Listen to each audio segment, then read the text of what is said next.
The formula above can be used to approximate the height h in inches of an adult male based on the length L in inches of his femur. What is the meaning of 1.88 in this context? And it gives you a bunch of answer options. So essentially you just go through and see if it works or not. So 1.88 we're looking here, and that is multiplied by the length L in inches, h is height. So A says the approximate femur length in inches for a man with a height of 32.01 inches. Well, 32.01 is not their actual height, so this one doesn't really make any sense. Second one is the approximate increase in a man's femur length in inches for each increase of 32.01 inches in his height.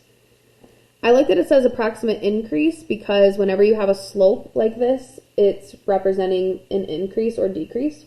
But it says for each increase of 32.01 inches in height.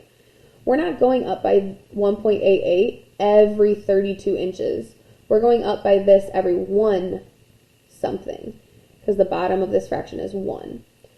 So this one doesn't really make any sense either, but if you had to guess, I like that it says approximate increase. That's what you should be looking for anything that's in the slope spot.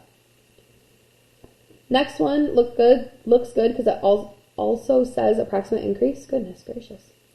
This one says in a man's femur length in inches for each 1 inch increase in his height. That's good.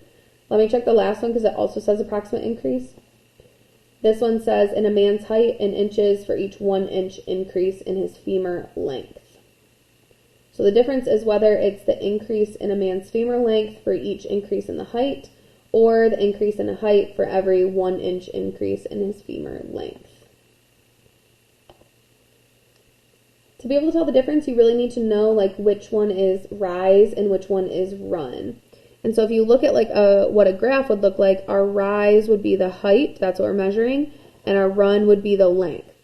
So when we're talking about rise over run, we're talking about the height over the length. So it's the increase in height for each 1 inch increase in length. Excuse me, which is answer option D.